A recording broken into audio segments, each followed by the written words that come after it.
So it's interesting to note that the new Labour Chancellor has already broken a key election pledge. Now, I know it's only a week into the job, but nonetheless, it's not a good look. And the question is, how much worse can things get? Well, perhaps worse than you might have initially feared. Let me explain. In the run-up to the election, Labour frontbenchers had ruled out any post-election reforms to the council tax system. They said things like a revaluation, adding extra bands, or raising rates for more valuable properties was simply off the table. But on Saturday, the Treasury wouldn't even stand by that commitment. In fact, a spokesperson said only that the Chancellor wanted to keep taxes for working people as low as possible, which, when translated into Whitehall speak, means we'll do whatever we can to squeeze the working class. Sorry, working class people. Now, you might recall that in March last year, the then Shadow Chancellor Rachel Reeves told the Financial Times that a revaluation of the bands was not where I am going to put my political energy. In fact, Labour ruled out any changes to the current system of council tax bands a fortnight before that election was held. But now it appears the commitment has been dropped after the Treasury refused to say that the Chancellor still stood by it. Why the change of heart? Well, according to reports, the Chancellor is struggling to fill a $50 billion black hole in the public finances caused by higher-than-expected borrowing and sluggish growth.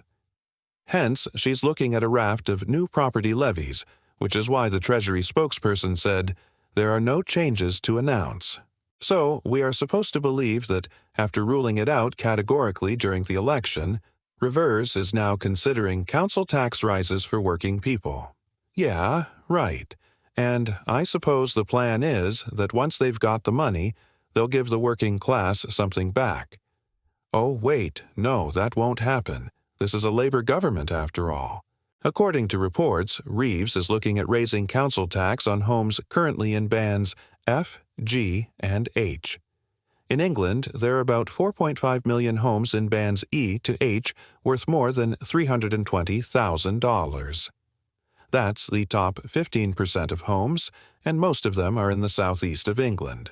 Now the plan is to hit those homeowners with higher council tax bills to help poor northern homeowners who Labour claim are being unfairly treated under the current system.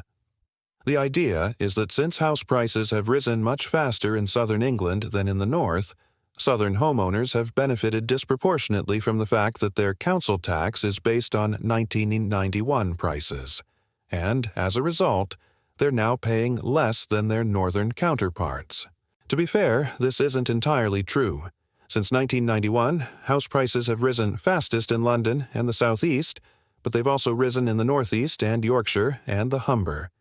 According to Owen's data, the average house price in the northeast was $139,000 in 1991 and is now $231,000, a rise of 66%.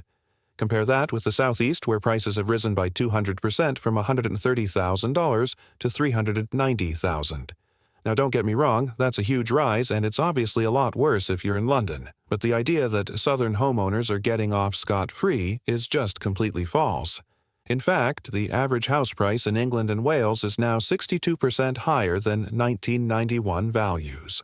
Nonetheless, the plan is for councils in England to be given the power to increase council tax on the highest F, G, and H bands by up to 50% compared with other properties. Now, according to official data, this would hit more than 1 million homes across England and Wales. It would also be a pretty swift U-turn.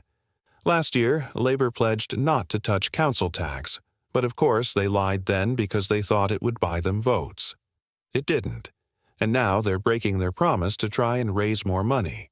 The point is, however you slice it, this is bad news for homeowners, and, unfortunately, it looks like it's just the tip of the iceberg. Before you go, I need some help. Please support me to help me grow. Thanks for listening. Thanks for watching.